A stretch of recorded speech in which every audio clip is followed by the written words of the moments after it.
now. Now I understand whatever's going on. Yeah. How's it going on? Oh, wait a minute. Actually, I do have an intro. I forgot. I haven't done them. Guys, it's that time again. It's time for STURD-O-VISION. Yes. STURD-O-VISION. And remember that movie we reviewed last week? The Mummy Murders? Well, guess what? We have an interview tonight. Yes, tonight. Uzi, Pinky Ring. Shout out to Wu-Tang. You know that link is in the description. Doing this whole music thing. Check out the song, people. But tune in. The Mummy Murders. Yeah, interview. And I'm so excited for this. I am so excited for this. So, without further ado, let's get to this interview. Welcome to the madness. Yes. Welcome. Love it. Now, I'll say this. I'm sorry I didn't change the names on the poster. That was already made. As you know, things got changed literally last minute. I was like, that's too much shit to go. I was at the movies. I'm just coming home and seeing this. I'm like, shit, Colin. But Will, Jason, nice to have you guys here. Appreciate having you guys here. Thank you guys for joining us. Appreciate it. And we have the writer and the actor from the movie, and this wasn't even expected, which is cool as hell. Yeah. Appreciate you having on. Well, I got to ask them, what were you expecting? What were the expectations? I was expecting Will and Colin, so you were a surprise. Well, hold on. I can do Colin. Okay, hold on. I can get into character. If you need me to do Colin for it, I can do Colin. Oh wow! Look at that. Listen, if you could do Colin and Jason, that'd be pretty impressive. I've worked with Colin on a couple of projects. So before the end of this interview, I might bust into Colin. I don't know. We'll see. Did you do Remy's Demons? Were you a part of that? Yeah, that was me. Yeah, I got to play Remy in that part. That was an interesting film to be a part of for sure. Oh, that's awesome. That's awesome because I think that's around when me and Colin first linked up. How I do not remember. Yeah, but I remember he sent me that movie to check out and review. And I think that's when I first interviewed him. And then ever since then, we've just been linking up ever since, which is freaking great. Yeah, that's awesome. You were a part of that. That real quick story. We're in the room where I auditioned for Remy's Demons, and some really weird. You said I can say shit, right? Oh, you could say whatever. Well, yeah. If you can say shit, no, I don't think you can say shit, but you can say shit. Go ahead. Some really weird shit went down in this room during my audition. So if there are any spirits or people in this room that want to come through and talk to us tonight, please, we welcome your presence. So, but yeah, Remy's Demons was a hell of a film and a hell of an audition. So, but yeah. Wow. So that's cool. So it's cool that you already got to actually work with him. You know how he is as a director. Let's go, Scene Snobs. That's pretty cool with that. And how about you, Will? How did you get connected with Colin? Actually, my original film school was the Film Connection, where he was my mentor, and so we got to work together. He knew I was a writer, and then our relationship just progressed from there. Onto what is this like? Is this the first project you guys worked on together though? First film? Yeah, we did some shoots with them on different projects, but as far as something that I had written, this is one. Okay. What was your mindset going into this? Like, would they give you the title first, or did you just say, "I have a story about this and let's work with it"? Or first, it was the character. It's always the character for me. Names change a lot. We actually went to a few name changes, tossing some names out there, seeing what sounded best at the end with the story. And I think it's like that with a lot of production. Kind of, you see what the result is at the end, and then you can kind of, it makes a little more sense. The names do, Okay. What was going through your mindset as playing the main villain, probably in this film? Villain? Yeah. Oh. Or I should say, hold on, the main artiste. Exactly. Yes. There's villain. That's a very specific word. Before we get too far lost from it, Will, thank you so much for also, along with Colin, letting me get into that character. Yeah, it's one of those that when you read it, you can't go half-assed into it. You've got to go to the deepest, darkest spots of yourself and just let it all fly. If you go halfway on something like that, then it comes through in the performance, and then people they tune out after the 23-minute mark. So it was interesting, to say the least. Yeah, I liked your character a lot. I like how it played off, where you're one of those genius characters who know what they're doing and they want to show off what they got. Someone else got credit for it, and you're like, no, wait a minute, I want to see my credit. I thought it was really cool. Which is just a wild, crazy ass thing. Like, okay, cool, you did this and you got away with this. Shouldn't you be more proud of that or happy of that than someone else getting credit for your murder? Like, oh, fuck.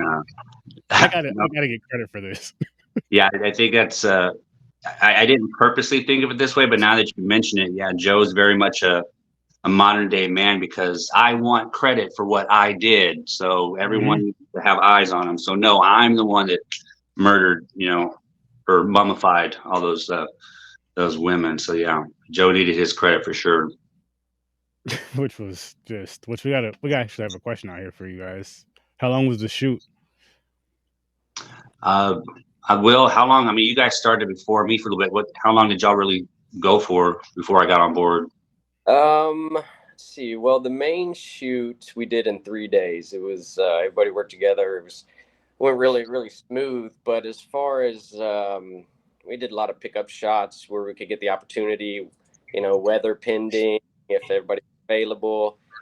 So it's hard to really say, but I feel like we probably had all the shots maybe weeks. Colin will probably see that, like, no, that's not right. Before 6 weeks, I think, something like that. Yeah.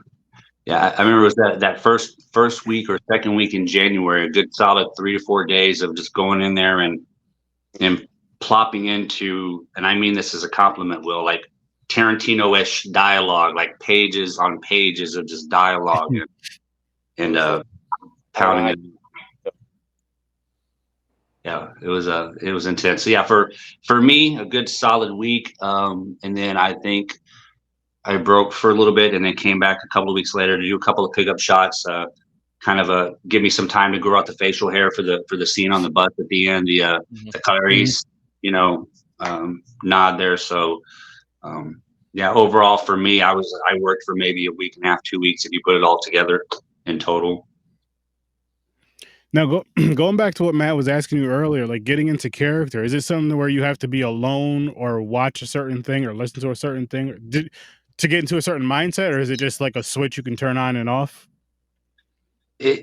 For me personally, and having worked with Colin before on Remy and then now with Mummy, I allow myself enough time to go through the lines, to get the dialogue down as close as I can, if I'm being completely honest, because sometimes I get so wrapped up in the character that and we talked about this, Will, certain lines just feel better coming out a different way. If you focus too much on certain scenes, I need to hit this mark for my other actor or actress to come in. That's great. But there were some scenes or takes where I told Colin, I was like, I'm just going to give you what you want and just go where the character takes me. And I'm happy that a lot of that made it in the final film. But no, for me, it's a switch that I can turn on fairly easy. Even though I have a day job and I'm a dad, I'm constantly studying film, studying other actors. So when I get on set, you kind of tell me the XYZ of what you want to accomplish, and then I just dive in and go for it. And I know that if I don't hit it, if I get it wrong, then that's when Will, Colin, or whoever's on the other side of the lens will kind of course correct. But yeah, it's I'm fortunate enough to where it's a switch I just kind of flip on and go for it. Okay. Okay, that's cool. Now for you, Will, when actors or actresses come up to you and they're like, I want to, I want to change this, does that bother you as a writer ever? Not at all. No. And as the writer, you do want to get it on, film, once, get one good take with it, and then after that, let them, riff, let them play with the character, let them, especially with somebody like Jason, he really thinks about these characters, and he like you said, he studies them, and he sits in the dark, kind of wondering how to play it for a long time. So if you don't let him go, you might miss a lot of that artistry that those artists like Jason bring to the table. So I don't like it at all to confine them to every little word, and yeah, I fully support them kind of changing it up a little bit, and y'all can. I think everybody has seen work and better. that's fair. That's fair. I think that. Oh, sorry, go ahead. No, I think, Will, there was one line that you were very particular about the mummifying. Do you remember that? We talked about it. Yeah. But no, and that's good. I like that you brought that to my attention, because, like you said, for that 1 to 5% of those out there that would understand that word or that message you're trying to get across, I love it. It's one of those things where 95% of the audience is just going to glaze over it, but that 1 or 2, morticians, or that small percentage is really going to key into that. So that's important too, I think, as well, as a writer and a storyteller, that you fight for those. So good on you for doing that, Will. I appreciate it. Absolutely. Yeah, it was just the moniker that the news gave him, that mummy murderer, it was just a line in there where he corrected them to say, well, I don't mummify, because I wasn't in for a while. In fact, in funeral school is where I got the idea for the character. So I thought it was, I knew a small percentage out there would hear it, and it's not right. Hang on. Funeral school? Yeah, there's people at mortician school. Right. I never knew this shit. I just thought they did something like doctors, but the opposite. It was just like, no, they actually have their own courses and everything. Yeah. Holy shit. Yeah, I was in the military for a while, and when I've always been a writer, but I needed a day job, so I went to the Dallas Institute of Funeral Science up there in Dallas, Texas, for my degree in funeral science. Wow, that's interesting. Appreciate it. That's interesting. That's I've never heard that from anybody before. That's a first, and that's awesome. Holy shit. I don't even know what to think.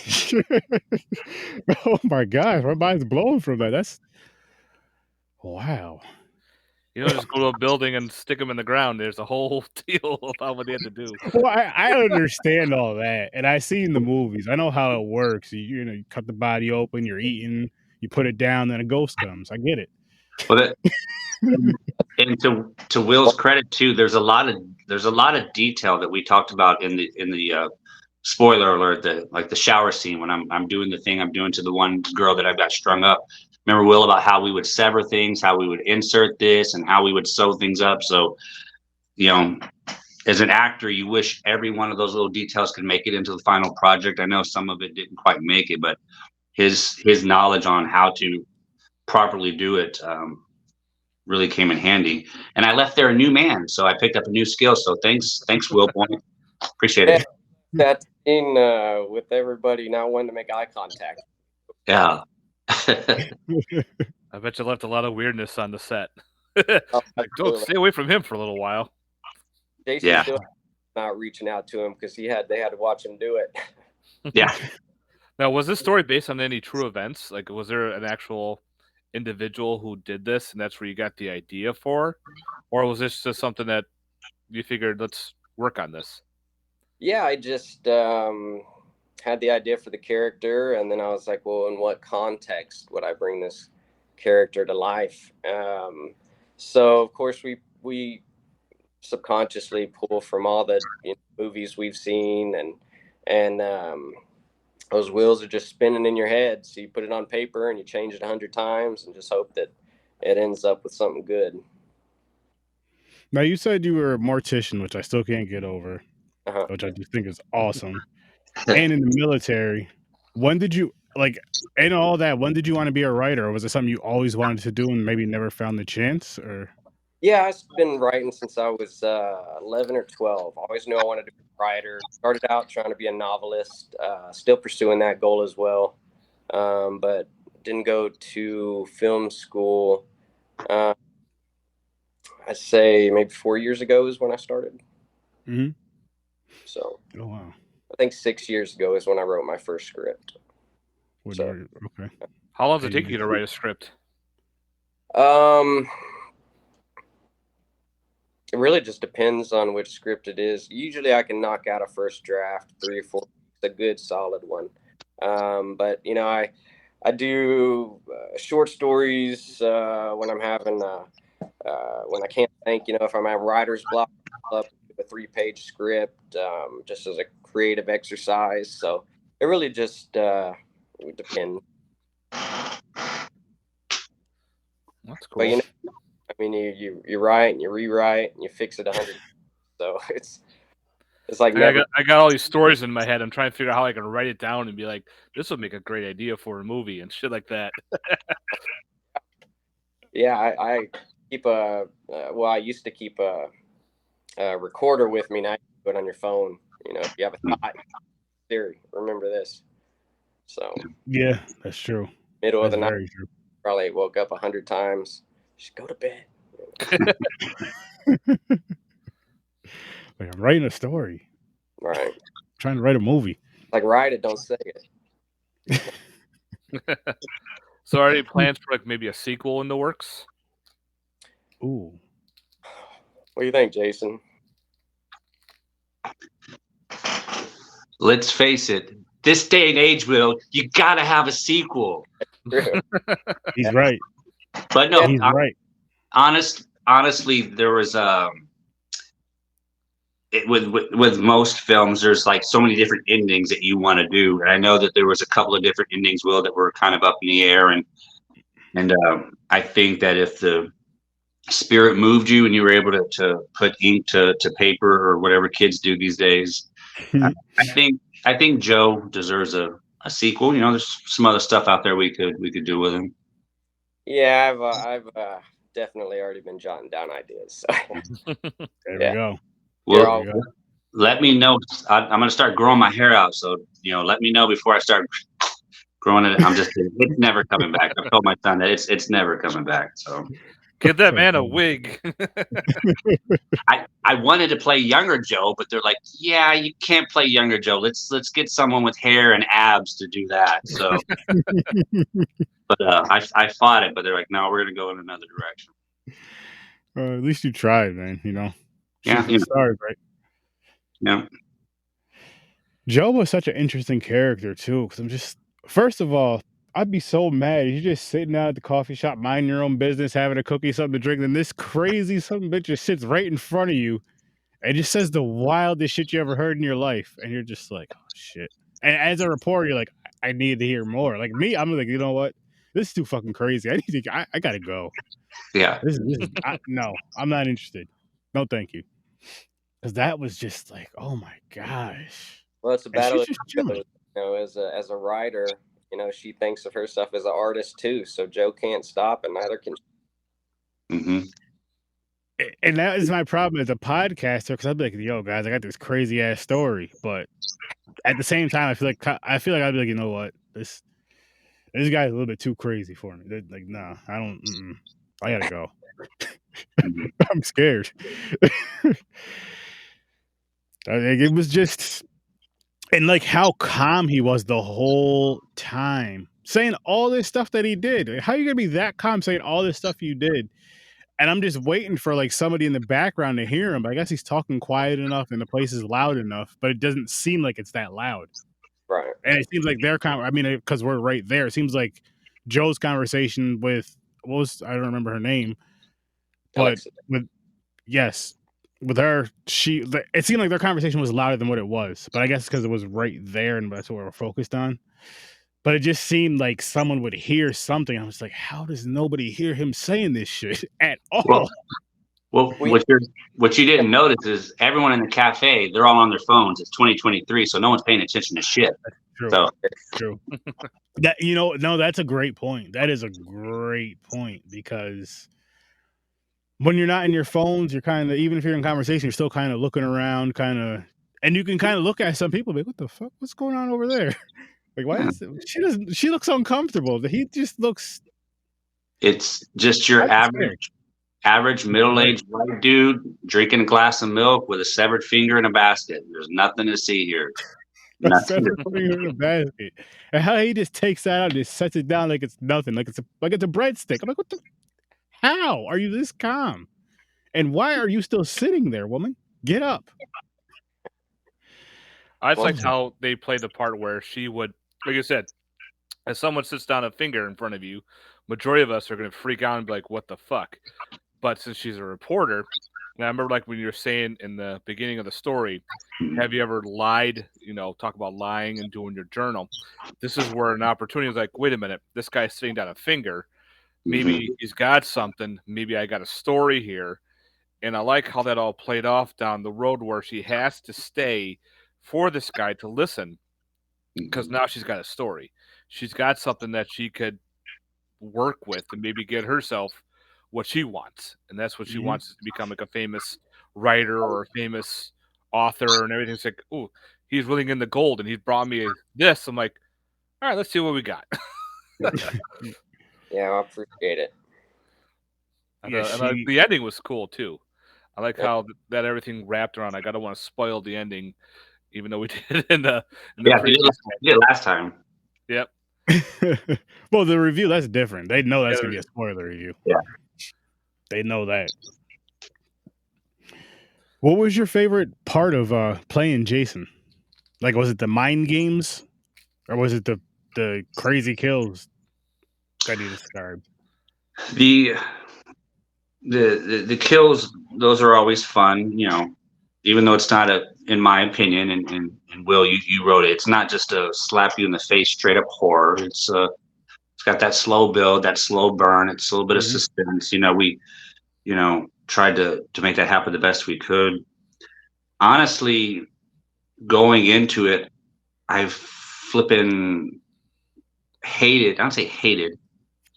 All of the dialogue is like, how in the hell am I going to pull this off? But then now sitting back and watching it and just seeing the back and forth, that was my favorite part, was just being able to sit down there, straight faced, just staring at her and delivering my lines and just going the pacing of everything. So that was really enjoying for me, and that's funny to say out loud now, like, oh, I enjoyed all the lines I had to memorize, but it really was just sitting down and being able to just play that character as silent as I possibly could and deliver those lines right to her. That was very interesting. I like that. I think that's definitely an interesting take on that, because it's just like, it really was a scene, just having a conversation with somebody, a crazy one, but having one. That's the best as far as during the making of it. Now the behind the scenes stuff, we can get into that later on, but in the actual movie itself, that was pretty cool. Is it hard not to laugh at some stuff like that? Like, because I just feel like if some of the stuff that Jason says is in this movie, or you say in this movie, I would laugh just as like the actor, just like, I can't believe I'm saying this crazy ass shit, and it's just like, oh man, I know you can't, but is it hard, like at first, like not laughing or chuckling at something like that? Blooper reel. I try to get the laughs out while I'm in this room or going and walking and memorizing everything, so that way when I'm there, I'm just in the character. But yeah, there's always moments of just saying something that once they say, cut, then you break into, my God, I can't believe I just fucking said that. It's just weird, So. Oh, I love it. How about you, Will? I'm going to question you. When you're writing it, do you get to the end of a paragraph or a sentence or a monologue and be like, what the fuck? Like, and chuckle out loud that you just wrote all that? Oh, my wife does. She'll look at me. She'll be like, "What the hell is this? What did you?" But really, she's super supportive and follows it up with a big kiss and is like, "Oh, that's brilliant." But no, I don't freak myself out too much about it.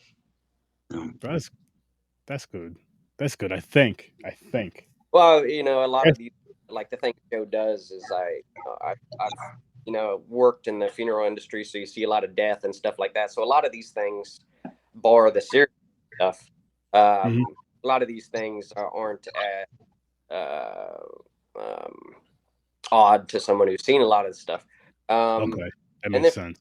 Killer part, yeah, I just have to make sure that my kids know is just a character. I'm not, silent serial killer or anything. That's what they all say, Will. That's what they all say. Flash forward 10 years from now, you're going to be on Dateline. We're going to reference this interview. So, oh man. So I guess let's hop into some behind the scenes stuff. If you guys, whatever you guys can talk about. And I know you said there was something funny, Jason. You're leaning towards it. Not funny, I guess, but just like you get this moment, you're like, okay, this is weird. Young lady that I had strung up in the shower, and I was creating part of my masterpiece with. Poor thing was strung up and couldn't really move, and we broke for lunch, so everyone hauled ass out to the backyard, and this poor girl was just kind of, okay, I'm just half naked, strung up here with fake blood everywhere. So being, the gentleman that Joe is, because I am a gentleman, contrary to what some may say, I brought her a slice of pizza. So then I sat there and ate pizza and salad with like all of this fake blood down the center of her being all over the floor. And I'm like, this is a cool moment. I'm eating pizza and salad with a half naked girl with a bunch of fake blood strung up in a shower. So how's it hanging? Thank you. There you go. So that was a weird moment for sure. That doesn't see, and that's the cool shit you don't hear. Like just little shit like that is cool. And then you went and got a slice of pizza for yourself and her. You did say you sat down and ate a slice of pizza. You didn't say you gave her any. You should say everybody went for lunch. She ate. Yes, the actress was fed, but good. But yeah, I've been real fucked up. Like, listen, I'm just playing my character. Don't worry. Don't worry. Was this a local movie for you guys, or did you guys have to travel pretty far to get to these roles and to these locations? It was all local. It was all San Antonio based. All San Antonio based in the outlying area. A little bit in Bernie, I think. And of course the actors, but they were still Texas based actors. Austin. Okay, that's cool. Then have to travel far, right? Yeah, that makes it a hell of a lot easier. That'll be in the sequel, because I want Joe to be like on a beach somewhere. So I'm thinking Port A, sun's going down. I'm pitching it. I was thinking somewhere cold, but we'll talk about it. Okay. Get her. What's her name? Trying to track him down. Keep the meat fresh longer. Throws up. Like have Joe always looking around just behind his shoulder all the time. Now she becomes the serial killer. Killer among killers. You know what's funny too is we watched and reviewed that movie last week, and then on my show that I do on Tuesday and Thursday, I watched Maniac recently, the Maniac and the remake, and just from that and Joe's character, there was so many similarities. I'm just like, really? Holy shit! I have to watch that one. Just how he's so like. Joe's way more intelligent than this guy is, but they're both nuts. They're both nuts in their own ways. And the guy's way more violent than Joe is. But again, it's just like, You see these guys, you might as well just hope they meet up with each other and fight each other or something. They just leave you alone. But they're just wild. Hope they And don't. it's all against women. Like they're all like towards women for whatever reason. Well, yeah. In Maniac, you'll see. Yes, in Maniac, it is mommy issues. Go around just gulping women. I think I've seen advertisements or a poster maybe, but I haven't watched it though. I have to watch it. Yeah, they did a remake that came out in 2012, which isn't bad at all, which is good, as well as the original 80 or 81. Oh, I believe around 81. Gotcha. 80, yeah. But I recommend those two, and I feel like you'll see what I'm talking about when you see him. When you see the way he's acting through the movie, like, oh, I get it. He's not as intelligent, but holy shit, he's crazy. Like, just he's a maniac. I mean, the movie. There you go. So you guys planning on releasing this movie on like a physical release down the road? Do you guys have like to do that or no? Like DVD for order, you mean? Yeah, DVD, Blu-ray, or yeah, you can buy the DVDs on Amazon, and I think a few other. I've ordered a few from Amazon myself to give the family and whatnot. Nice. There you go. Here's a Christmas present. Here's me as a serial killer. Here's me as a killer. Have fun. Yeah. Make sure you autograph it. You have to autograph it for family just to piss them off. Yeah. That would be the only reason I would autograph something for my family, just to like, oh my God, Jesus, why are you signing this? Because I'm in it. You'd want the autograph from anybody else, but because I'm in it, you don't want the autograph? Right. You know?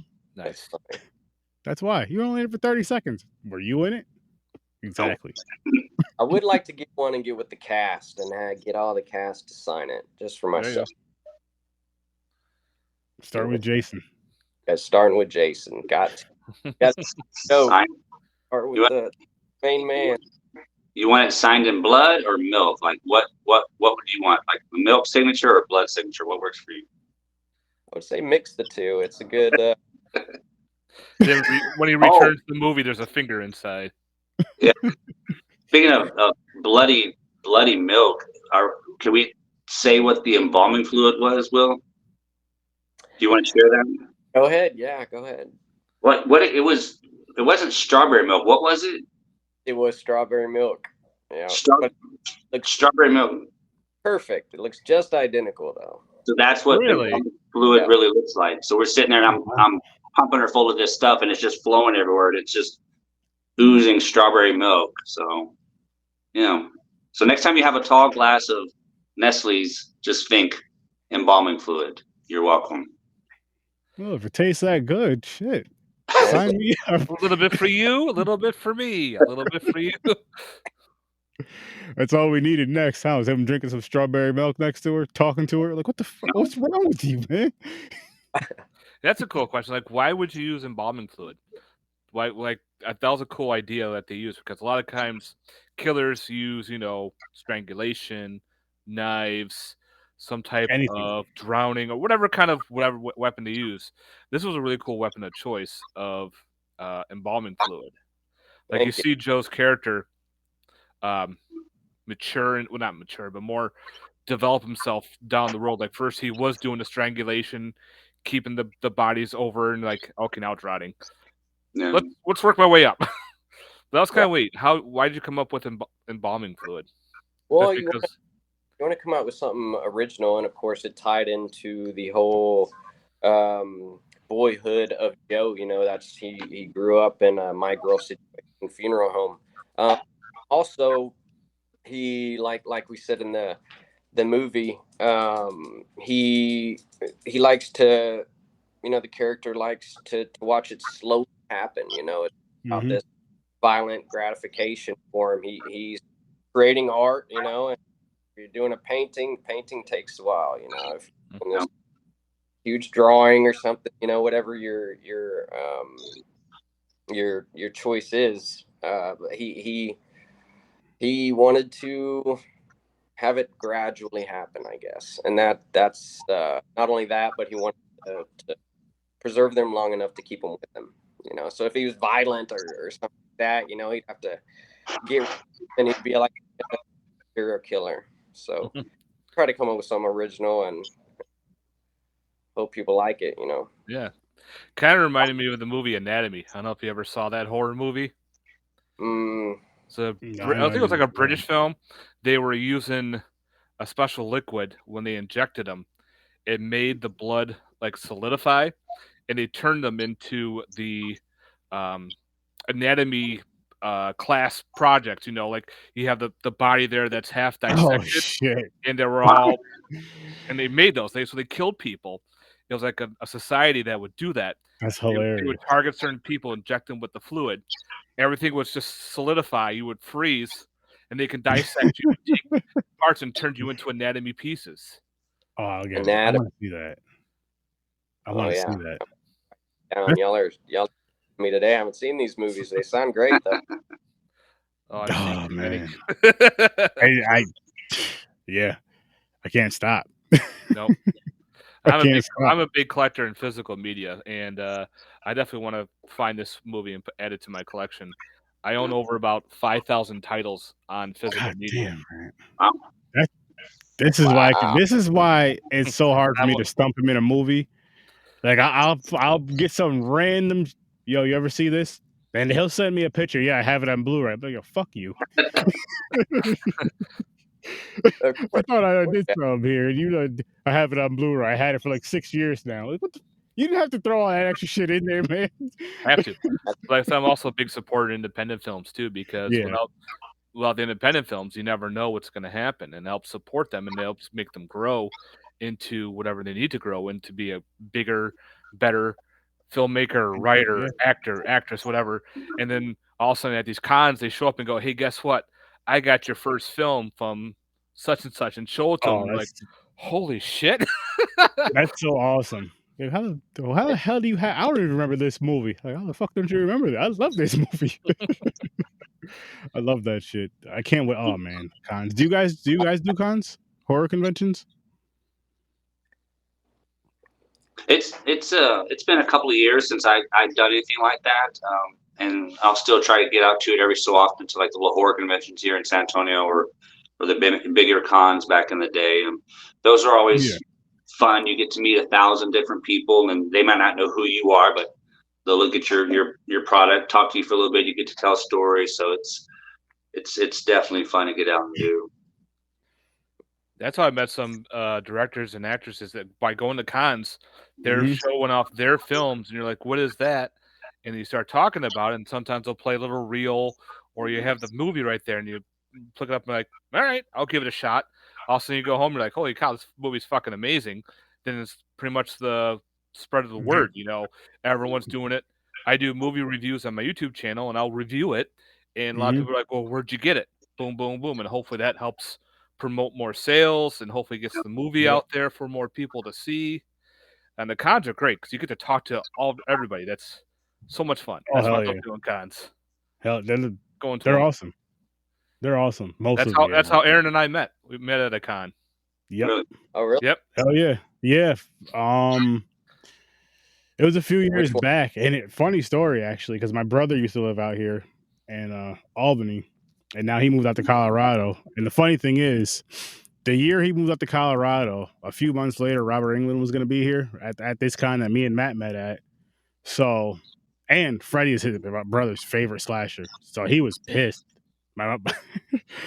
His wife was telling me, like, when he was making his lunch, he was like slamming stuff on the counter and everything like a kid. He was pissed. But yeah, me and him met at that con and been friends ever since. And the funny thing is, me, him, and my brother have a picture together. We met at another con. Didn't exchange names, but he has a gremlin with a baby carrier that he would carry around. Can we take a picture with you? And that was it. And about 3 years later, we were friends. That's awesome. What the fuck? Yeah. Yeah. All because of this awesome horror stuff. Well, that's the other nice thing about the cons. You get to meet other fans. You get to meet people that are into the same stuff, and you get to see the obscure movies that no one's heard of. And you know, it's a lot of fun, and I appreciate you supporting local film and wanting to buy the hard copy. Like you said, you got over 5,000, films in your collection. So in this day and age, it's unfortunate, but you tell your friends or your colleagues that you made a movie, and there's like, okay, well, where can I see it? And you're like, oh, it's over here, and it only costs this much. And they're like, Yep. Okay, well, thanks. And they're like, you cough up the $10 and support, local film. So I appreciate you doing that. No problem. Thank you. Hell yeah. All about that indie scene, because it's really cool, honestly. It's really cool when you get to see certain things. And then, I mean, having a podcast, shit, you get to do these awesome interviews. Sometimes you get to see some behind the scenes shit, depending on how cool you get with people and just how you treat people with this stuff. And I love doing this. So, you get to see some cool shit. Support indie people. Support indie. Trust me. Support physical media. That too. That especially. Like, you see Best Buy's getting rid of like all their physical media, their CDs and DVDs. I'm like, this is just bad. It's stupid. And listen, people, buy physical media. You know what's gonna happen to you guys? Everybody that's out there that's 100% streaming, your favorite movie's gonna get pulled off of streaming one day. Your favorite shows are gonna get pulled off of streaming one day. And guess what? Even if you bought it, guess what? So what? Yep. So what? You just borrowed it. And then if it goes up somewhere else, you better get that app or go buy it again or go rent it again. Get the physical media. You only got to buy it once, even though we buy it about 64 times because Friday the 13th comes out so much. I know how many times I bought that fucking movie. Boom. You mentioned Best Buy. I was working at Best Buy in 1999 when cassette tapes were on their way out, and then VHS came in, and then what's Blu-ray? What's high def? Like, what's this stuff? So yeah, it's funny you mentioned that because physical media, it's disappearing. It is, but I do feel, I'll say just because I pay attention to the horror field more, but it's probably just people that are in their 30s and up, maybe even some of the younger people now are getting more into like the VHS stuff and getting back into Blu-rays and DVDs more so than just in the streaming, because they're seeing what's going on with when shit gets taken down from streaming, even with games now. Like, they can just take it away, and then I'm like, that's it's streaming. You don't own the rights. That's the thing. You can go watch your favorite movie on streaming. Yeah, it's just a click away from a remote. Whereas a streaming, let's say this movie, for instance, you want to watch this movie.